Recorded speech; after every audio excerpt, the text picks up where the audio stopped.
Okay, good morning everyone. चलिए आज हम जो है क्लास को शुरू करते हैं। आज हम पढ़ने वाले हैं इंडियन कॉन्स्टिट्यूशन। आज हम इंडियन कॉन्स्टिट्यूशन पढ़ेंगे और इंडियन कॉन्स्टिट्यूशन में आर्टिकल 127 के बारे में बात करते हैं। 127 क्या कहता है? वो कहता है अपॉइंटमेंट ऑफ एडॉक जजेस। कभी कभी देखो, एक क्वेश्चन पहला तो आपका यहीं से बनता है, एग्जाम में वो आपसे डायरेक्ट पूछेगा कि एडॉक जजेस के बारे में कहाँ पर प्रोविजन दिया गया है, यानी which article is related to ad hoc जज, या फिर इसको हिंदी में बोलते हैं तदर्थ न्यायाधीशों की नियुक्ति। अगर एग्जाम में आपसे पूछेगा कि तदर्थ न्यायाधीशों की नियुक्ति कहां पर है, ठीक है, एग्जाम में अगर आपसे पूछेगा कि तदर्थ न्यायाधीशों की नियुक्ति किस आर्टिकल के अकॉर्डिंग की जाती है, तो आपको यहां पर याद रखना है जो तदर्थ न्यायाधीश है उनकी जो नियुक्ति है वो कहां पर बताई गई है,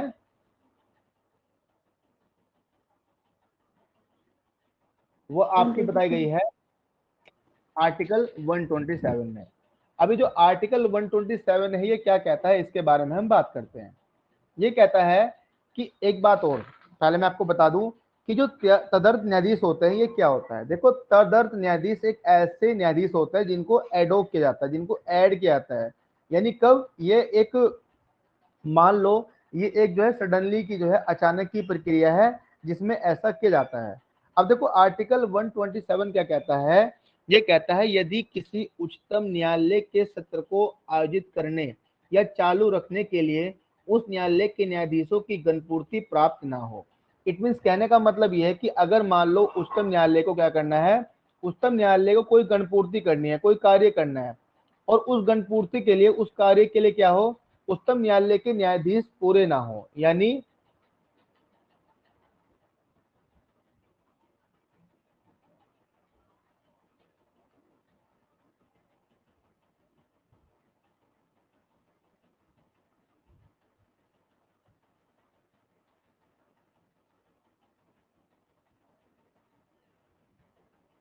यहाँ पर क्या हो, न्यायाधीश पूरे ना हो, तो वहां पर क्या होता है, वहां पर होता यह है कि उनकी गणपूर्ति के लिए जो है यहाँ पर तदर्थ न्यायाधीशों की नियुक्ति होती है। कैसे? गणपूर्ति प्राप्त ना हो तो भारत का मुख्य न्यायमूर्ति, देखो एक बात और ध्यान रखना है, यहाँ पर जो तदर्थ न्यायाधीश है उसको अपॉइंट किसके द्वारा किया जाएगा, तो यहाँ पर लिखा है भारत के मुख्य न्यायमूर्ति।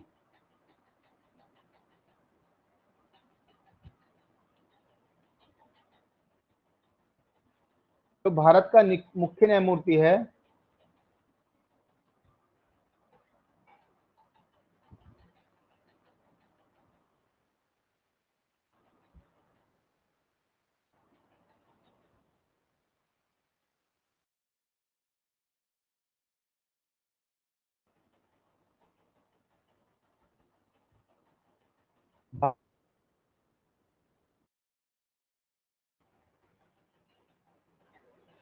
राष्ट्रपति की, तो राष्ट्रपति की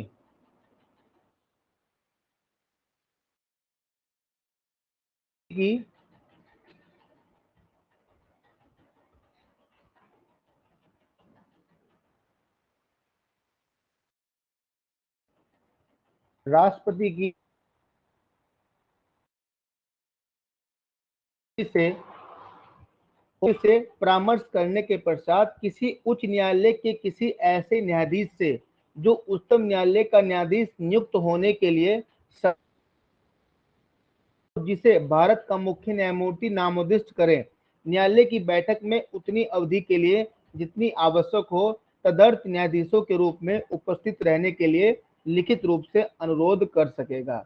देखो कहने का मतलब ये है कि यहाँ पर बताया गया है कि अगर यहाँ पर सुप्रीम कोर्ट में, अगर कोई सुप्रीम कोर्ट में यहाँ पर कार्रवाई चल रही है, ठीक है, सुप्रीम कोर्ट में कोई कार्रवाई चल रही है या कोई कार्रवाई चलनी है, अब उसके लिए क्या है, उसके लिए जो न्यायाधीश है वो पूरे कंप्लीट नहीं है, वो यहाँ पर क्या है, पूरे कंप्लीट नहीं है।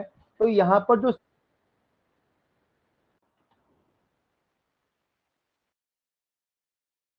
जो यहाँ पर सीजीआई है, चीफ जस्टिस ऑफ इंडिया, जो है वो क्या करेगा, राष्ट्रपति है,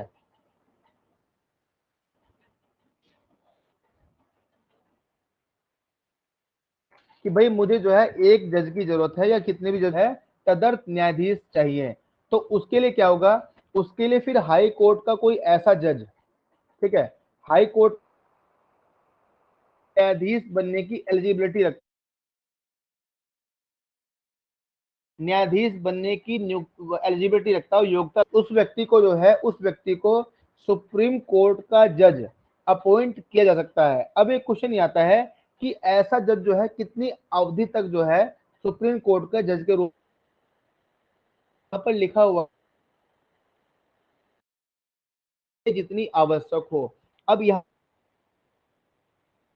उसको जो है तदर्थ न्यायाधीश के रूप में नियुक्त, ठीक है, तदर्थ न्यायाधीश के रूप में उपस्थित रहने के लिए लिखित रूप से अनुरोध कर सकेगा और किया जाएगा। तो कहने का मतलब ये है कि जो तदर्थ न्यायाधीशों की नियुक्ति है वो किसके द्वारा की जाती है, तो बताओ किसके द्वारा की जाती है? मुख्य न्यायाधीश नियुक्ति के और राष्ट्रपति के परामर्श से। बिल्कुल, देखो और प्रेसिडेंट की जो है पूर्व अनुमति के बाद ऐसा होता है, और ऐसे व्यक्ति को ही जो है यहाँ पर एडॉक जज के रूप में अपॉइंट किया जाता है। उसके पास इतनी एलिजिबिलिटी होनी चाहिए, वो सब योग्यता होनी के न्यायाधीश बनने के लिए क्या हो, आवश्यक हो। पहले पॉइंट में इसने इतनी बात बता दी।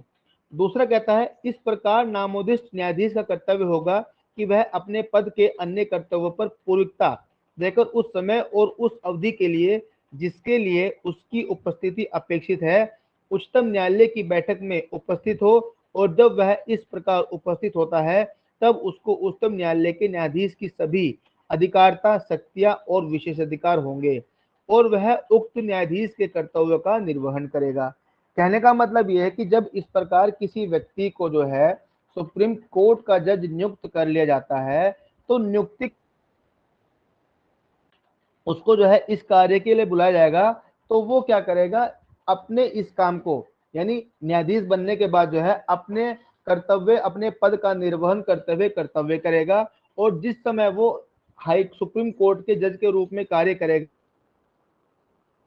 होंगी जो एक सुप्रीम कोर्ट के जो है जज को होती है, चाहे वो पावर की बात हो, चाहे वो स्पेशल राइट्स की बात हो, चाहे वो जुरिडिक्शन की बात। मतलब ये है कि यहाँ पर ऐसे व्यक्ति को वो सब शक्तियां प्राप्त होंगी जो सुप्रीम कोर्ट के न्यायाधीश को होती हैं, लेकिन उसके लिए कंडीशन वही है कि वो वहां पर जो है ऐसा पद धारण करने के लिए एलिजिबल होना चाहिए। अगर कोई व्यक्ति इस प्रकार योग्य नहीं है तो उसको यहाँ पर जो है सुप्रीम कोर्ट का जज नहीं बनाया जाएगा। इसके लिए आवश्यक और मुख्य बात यही है कि उसको यहाँ पर क्या होना चाहिए, उसको यहाँ पर जो है एलिजिबल होना जरूरी है। ये बात बताई गई है आर्टिकल 127 में। 127 में सिर्फ एक बात इंपॉर्टेंट है, वो यही कि जो एडोक जज होता है उसकी नियुक्ति किसके द्वारा की जाती है, तो मैंने आपको बता दिया है सीजीआई ऑफ इंडिया, और आपका परामर्श करने के बाद किससे, आपका यहाँ पर प्रेसिडेंट से। अब देखो, अब यहाँ पर एक क्वेश्चन और आता है कि सुप्रीम कोर्ट की अपीलीय अधिकारता के बारे में कहां पर बताया गया है, या किस आर्टिकल से किस आर्टिकल तक बताया गया है। सुप्रीम कोर्ट की अपीलीय अधिकार, यहाँ पर देखो दो बातें हमें देखने के लिए मिलेंगी। वो दो बात, पहली बात तो ये है,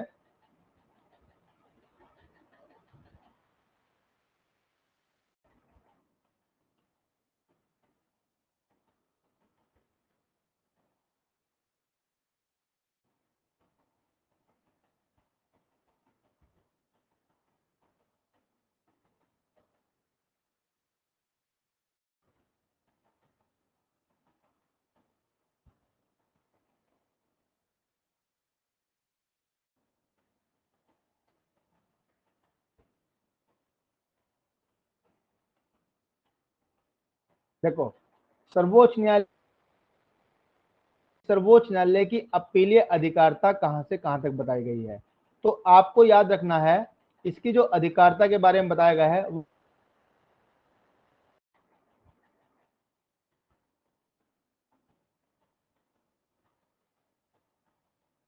अनुच्छेद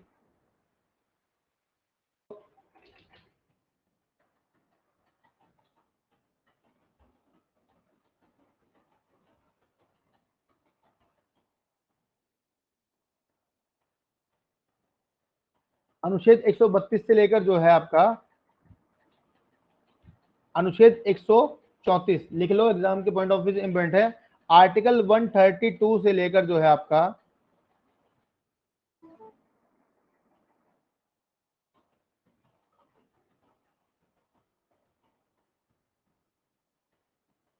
आर्टिकल 132 से लेकर आर्टिकल 134 तक जो है आपका बताई गई है अपीलीय अधिकारता के बारे में। अब देखो, एक तो होती है सर्वोच्च न्यायालय की अपीलीय अधिकारता, दूसरी आपकी है यहाँ पर, दूसरी आपके यहाँ पर बताई गई है कौन सी, सर्वोच्च न्यायालय की विशेष अपीलीय अधिकारता या विशेष अनुमति से अपील। ठीक है, इसको बोलते हैं स्पेशल लीव टू अपील, इसको भी लिख लो।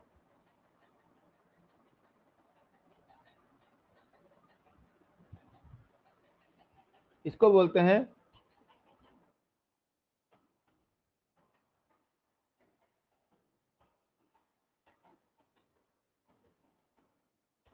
विशेष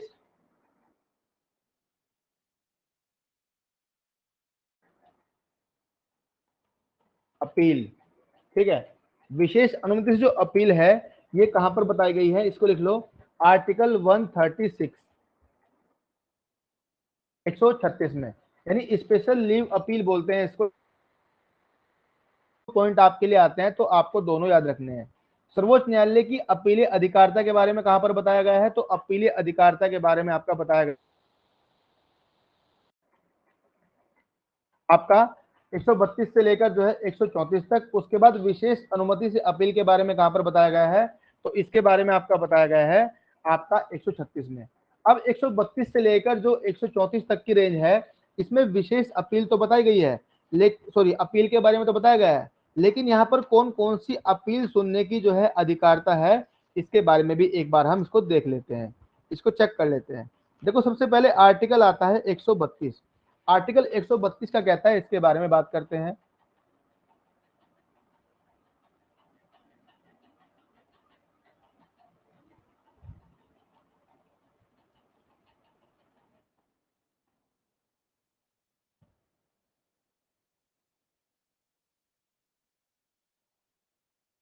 ये कहता है आपका कुछ मामलों में उच्च न्यायालय से अपीलों में उच्चतम न्यायालय की अपीली अधिकारिता, यानी कुछ मामले ऐसे हैं जहां पर आप उच्च न्यायालयों से यहां पर लिखा कि भारत के राज्य क्षेत्र में किसी उच्च दांडिक या अन्य कार्रवाई में दिए गए किसी निर्णय डिक्री उच्चतम न्यायालय में होगी। अब देखो यहां पर मान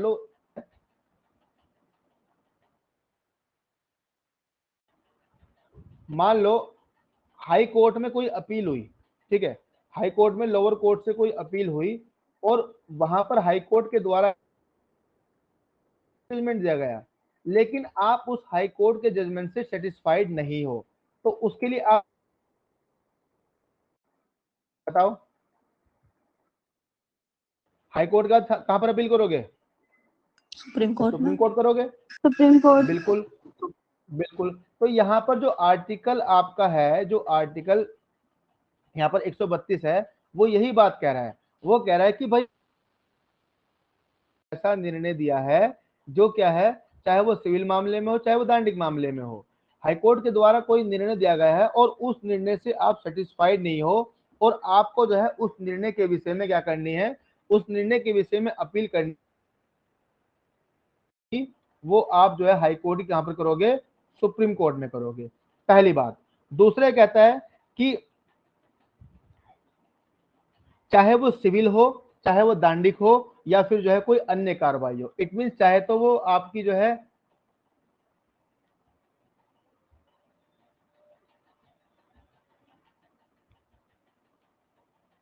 क्रिमिनल अपील हो और चाहे वो आपकी जो है सिविल अपील हो,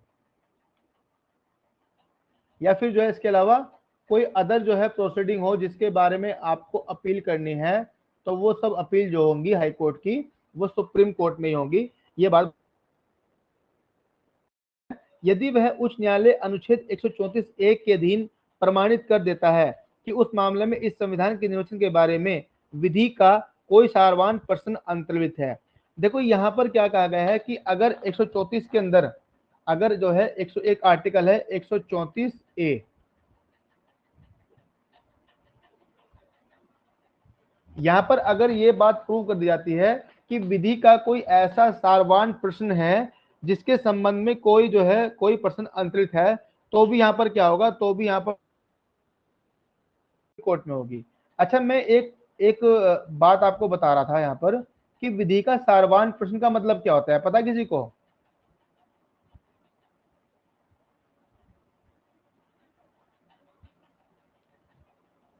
किसी को पता है क्या होता है विधि का सारवान प्रश्न? बताओ। वैसे मैंने बता रखा है काफी बार, विधि का सारवान प्रश्न क्या होता है।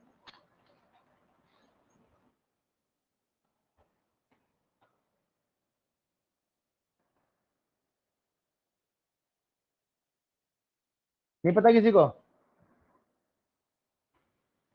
विधि का सारवान प्रश्न, चलो लिख लो आप इसको, बहुत टाइम से आपको फिर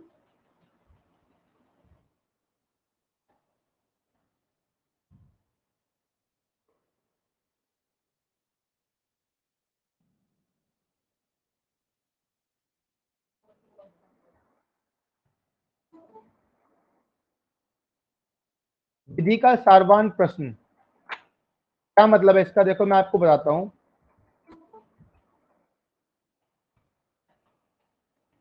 विधि का जो सारवान प्रश्न होता है, इसका मतलब समझो, लिखो ऐसा कोई भी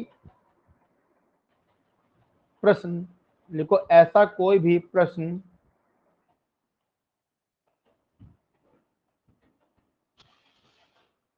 जिसके संबंध में कोई, इसके संबंध में न तो कोई, न तो कोई विधि बनाई गई है और न ही कोई बंद किया गया है।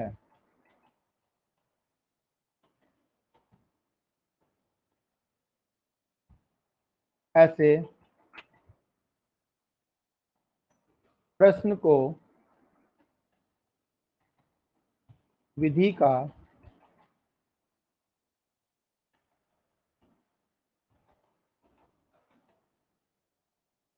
सारवान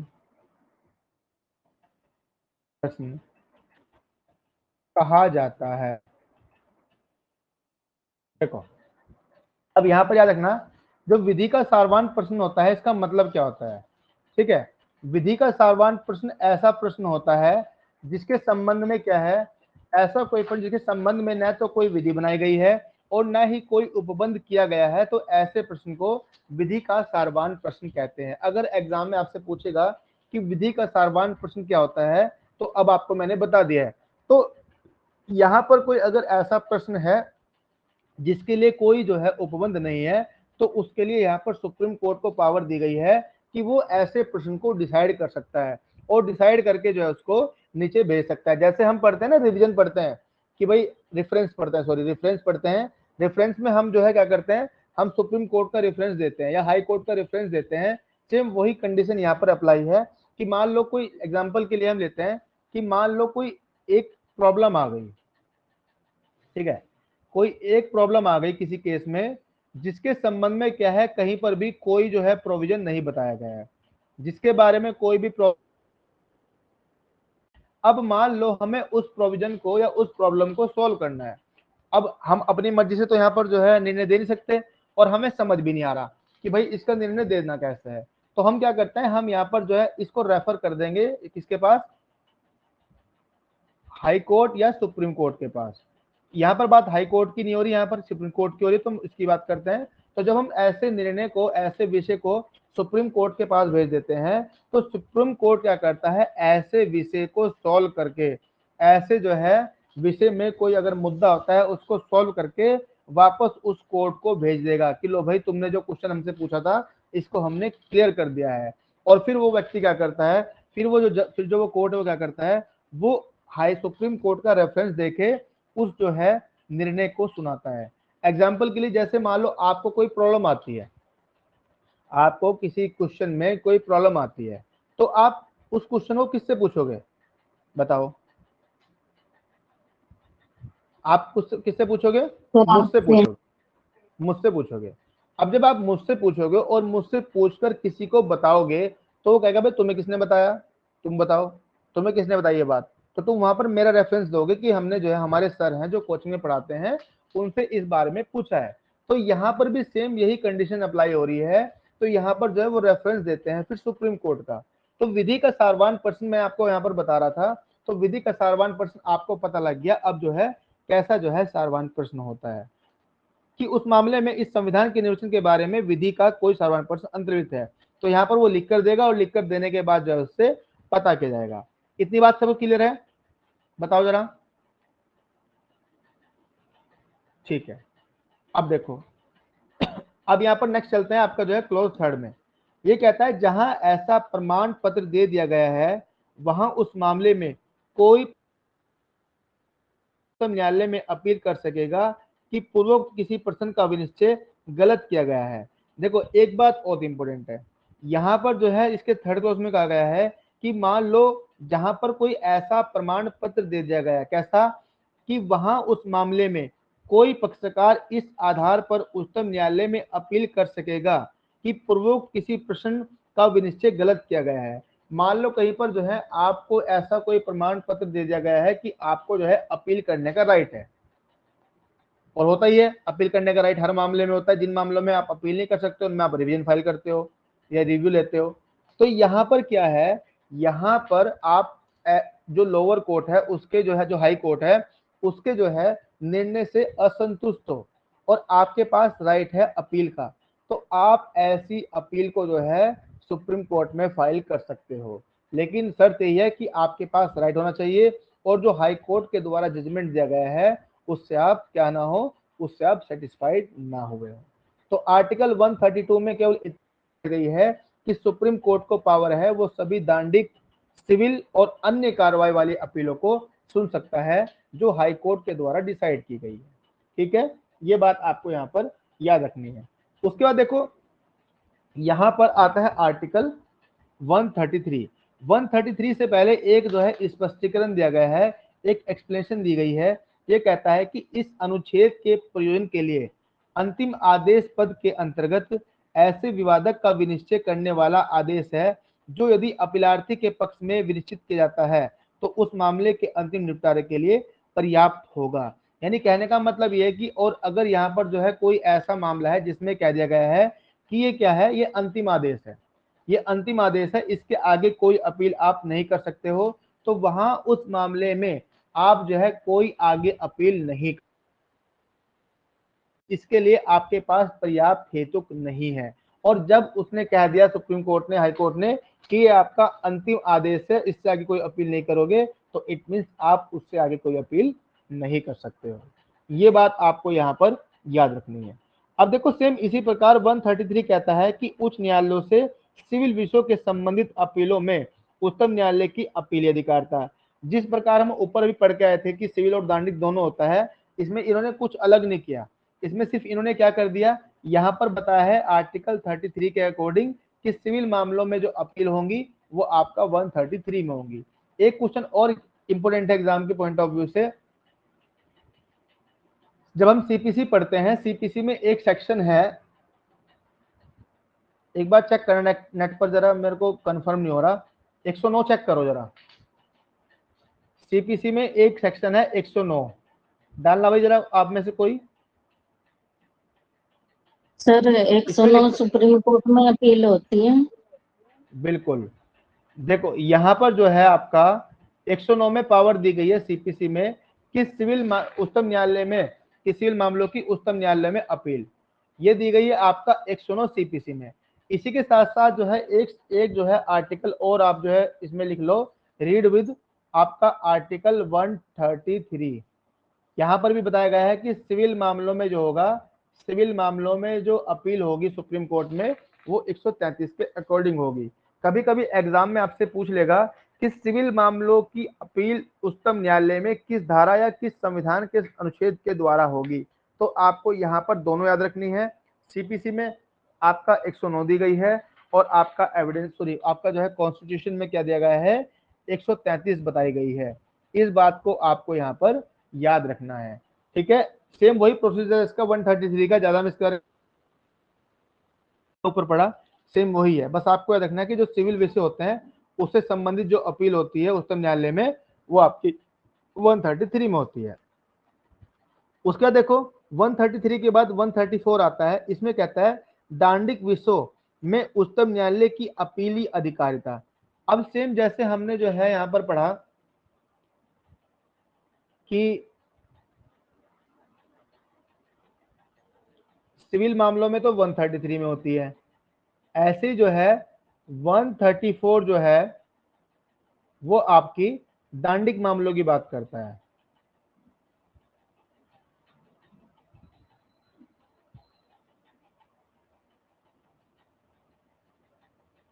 क्रिमिनल केस, ठीक है, क्रिमिनल केसेस की जो अपील होती है वो 134 में होती है।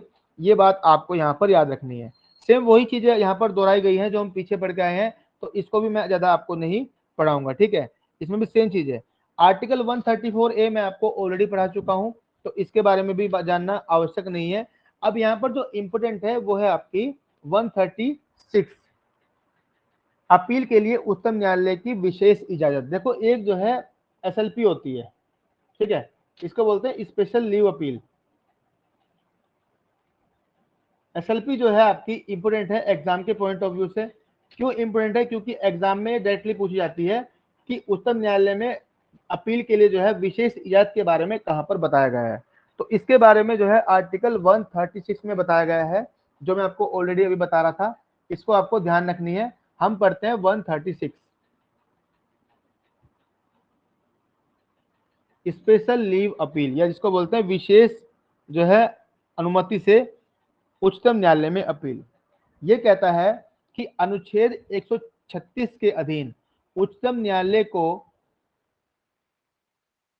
किसी न्यायालय या अधिकरण द्वारा किसी वाद या मामले में पारित किए गए या दिए गए किसी निर्णय, डिक्री, अवधारण, दंडादेश या आदेश के विरुद्ध अपील के लिए विशेष इजाजत देने की शक्ति प्राप्त है।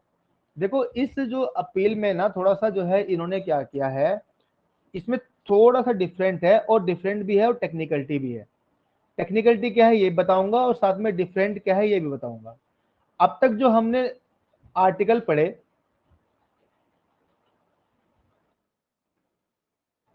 कौन कौन से पढ़े? अनुच्छेद 132 से लेकर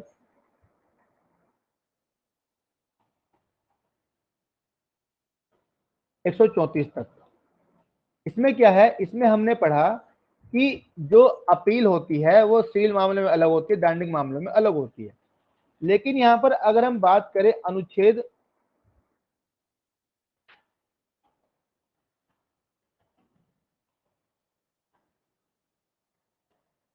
136 की, तो यहां पर क्या है, आर्टिकल 136 में इसने कहा है कि उच्चतम न्यायालय को पावर है वो किसी भी न्यायालय की। अच्छा एक बात और बताओ, अगर हम बात करें यहाँ पर जो है आर्टिकल 132 से लेकर 134 तक की, तो जो सुप्रीम कोर्ट है वो किस कोर्ट की जो है वो सुन रहा है, अपीलें सुन रहा है? बताओ। हाई कोर्ट की। बिल्कुल, तो सभी कोर्ट की सुनते हैं, उच्च हाई न्यायालय कोर्ट की, की। उच्च न्यायालय की। जितने भी आपके उच्च न्यायालय हैं, जितने भी आपके हाई कोर्ट हैं, उनकी अपीलें सुन रहा है सुप्रीम कोर्ट, आर्टिकल 132 से लेकर जो है 134 तक की। लेकिन यहां पर क्या है, यहां पर जो आर्टिकल 136 है, यहां पर जो पावर दी गई है, क्या दी गई है? सर्वोच्च न्यायालय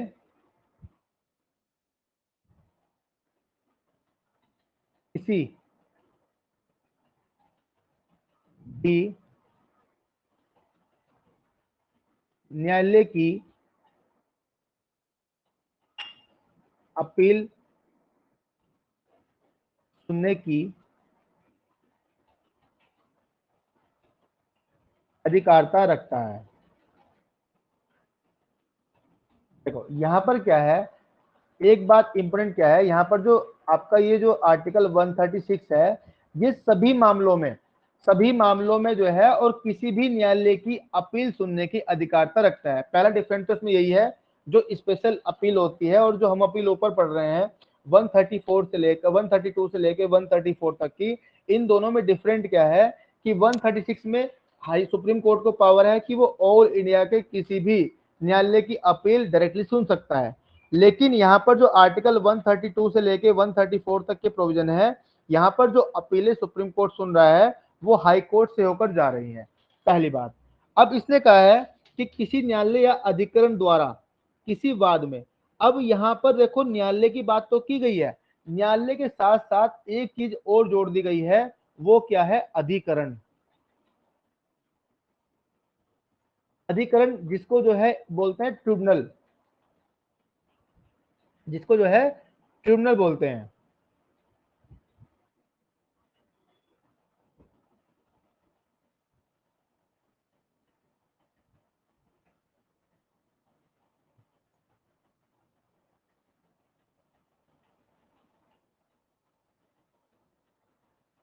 ठीक है, ट्रिब्यूनल्स को बोलते हैं। तो न्यायालय और अधिकरण, सुप्रीम कोर्ट जो है ट्रिब्यूनल्स की भी सुन सकता है और आपका जो है न्यायालय की भी क्या सुन सकता है, अधिकरण द्वारा किसी वाद या मामले में पारित दिए गए या किए गए निर्णय, डिक्री, अवधारण, दंडादेश या आदेश के विरुद्ध अपील के लिए विशेष इजाजत देने की शक्ति प्राप्त है।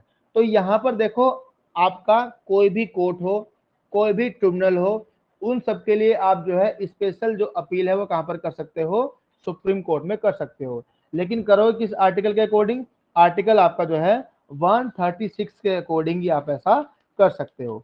अब एक बार जो है आर्टिकल 136 को देखते हैं, चलिए पढ़ो जरा, इंग्लिश में कौन पढ़ रहा है,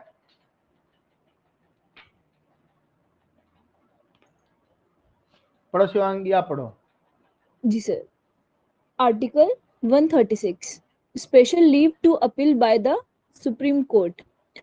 Clause 1. Notwithstanding anything in this chapter, the Supreme Court may, in its discretion, grant special leave to appeal from any judgment, decree, determination, sentence, or order in any cause or matter passed or made by any court or tribunal in the territory of India.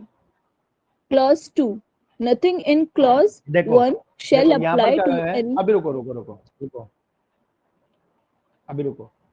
देखो यहाँ पर क्या कहा गया है, यहाँ पर same वही बात की गई है जो मैंने आपको बताई है कि इस अध्याय में किसी बात के होते हुए भी उच्चतम न्यायालय अपने विवेक अनुसार, देखो यहाँ पर जो सुप्रीम कोर्ट है उसकी एक डिस्क्रिशनरी पावर है जो 136 में उसको दी गई है। भारत के राज्य क्षेत्र में किसी न्यायालय या अधिकरण द्वारा किसी वाद या मामले में पारित किए गए या दिए गए किसी निर्णय, डिक्री, अवधारण, दंडादेश या आदेश की अपील के लिए विशेष इजाजत दे सकेगा। सकेगा का मतलब क्या है, यहाँ पर जो है मे वर्ड का यूज किया गया है, इट मींस दे भी सकता है और नहीं भी दे सकता है, वो उसकी क्या है, डिस्क्रिशनरी पावर है। इतनी बात सब लोगों को समझ में आ गई आपको। आर्टिकल 136 क्लोज फर्स्ट बताओ, ठीक है। अब देखो आर्टिकल 136 का जो है क्लोज 2 पढ़ते हैं, पढ़ो Shivangi. Clause 2. Nothing in clause 1 shall apply to any judgment, determination, sentence, or order passed or made by any court or tribunal constituted by or under any law relating to the armed forces. ये कहता है कि खंड एक की कोई बात, जो हमने क्लॉज एक फर्स्ट पढ़ा है, उसकी कोई बात सशस्त्र बलों से संबंधित किसी विधि द्वारा या उसके अधीन गठित किसी न्यायालय या अधिकरण द्वारा पारित किए गए या दिए गए किसी निर्णय, अवधारण, दंडादेश या आदेश को लागू नहीं होगी। कहने का मतलब यह है कि जो सेना विधि होती है, जो सशस्त्र बल विधि होती है, उस पर जो है आर्टिकल 136 एप्लीकेबल नहीं होगी। हालांकि जो 136 आपकी जो एसएलपी है ये बहुत महत्वपूर्ण है और ये आपके पास एक पावर है, सुप्रीम कोर्ट के पास एक सुप्रीम पावर है कि वो किसी भी कोर्ट की क्या को सुन सकता है, एसएलपी सुन सकता है। लेकिन फिर भी याद रखना है, चाहे लिख लो आर्टिकल 136 लिख लो, इसमें थोड़ा सा आपको बता देता हूं।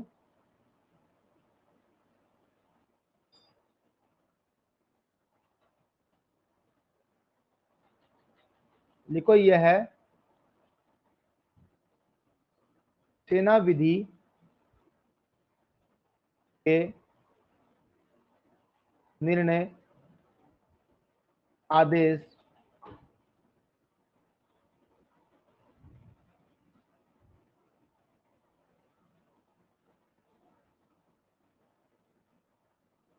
आदि को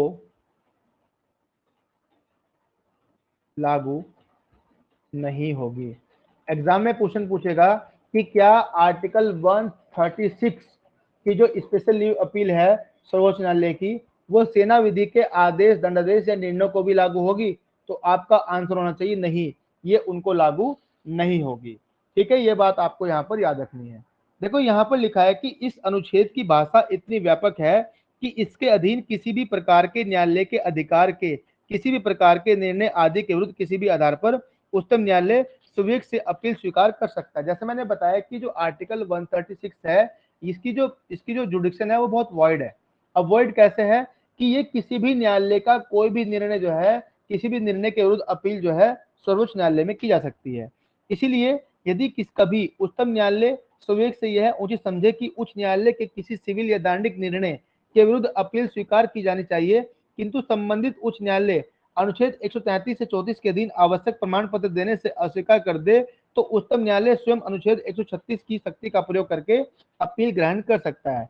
अब देखो, यहाँ पर एक बात और इंपोर्टेंट बताइए। मान लो यहाँ पर कोई हाई कोर्ट है, ठीक है, कोई उच्च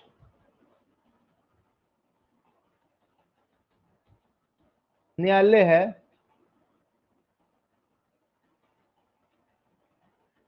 ठीक है, उसने क्या किया, उसने किसी सिविल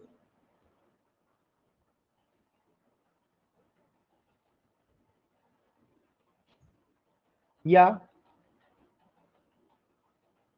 दांडिक, ठीक है, सिविल दांडिक मामले में जो है किसी पीड़ित को मना कर दी कि भाई तुम्हें मैं अपील के लिए प्रमाण पत्र नहीं देता, इट मीन तुम जो है इससे आगे नहीं जाओगे, तुम जो है अपील नहीं कर पाओगे इसकी। कहाँ अपील नहीं कर पाओगे? हाई सुप्रीम कोर्ट में।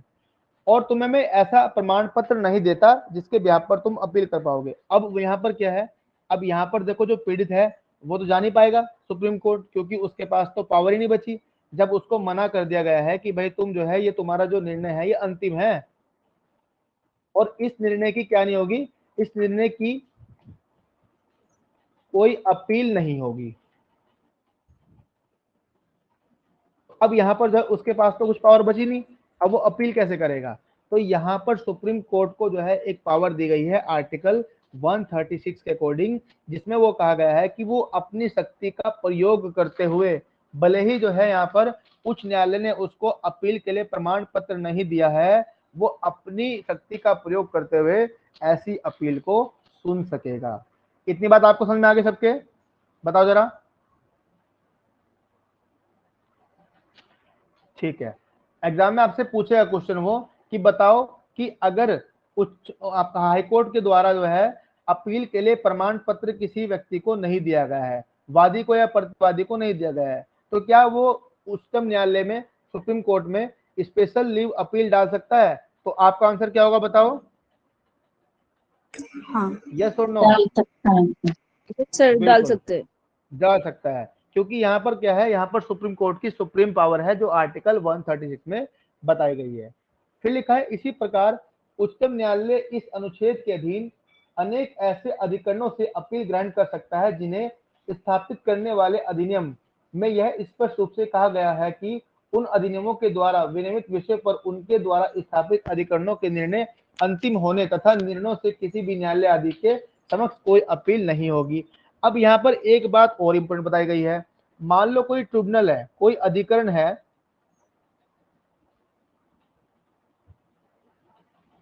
कोई अधिकरण है, ठीक है, अधिकरण में कह दिया कि इसके निर्णय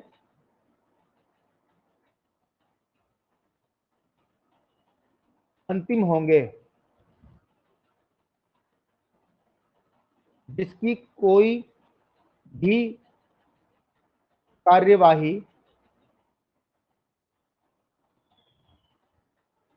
न्यायालय से संबंधित नहीं होगी। अब मान लो यहाँ पर जो है एक न्यायाधिकरण है, ट्रिब्यूनल है, और उस ट्रिब्यूनल ने कह दिया कि भाई जो अधिकरण के निर्णय होंगे वो अंतिम होंगे और इसकी कोई भी कार्रवाई जो है न्यायालय से संबंधित नहीं होगी। तो क्या इन मामलों में जो है सुप्रीम कोर्ट में अपील की जा सकती है? बताओ।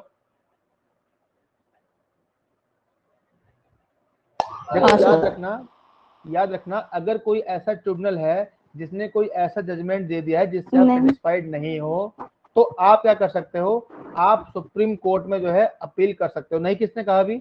नहीं कौन बोला? बताओ, नहीं किसने कहा था? अपील कर सकते हैं।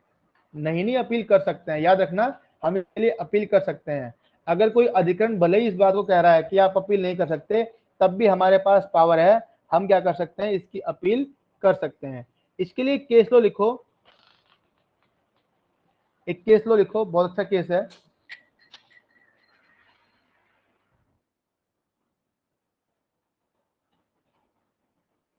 प्रीतम सिंह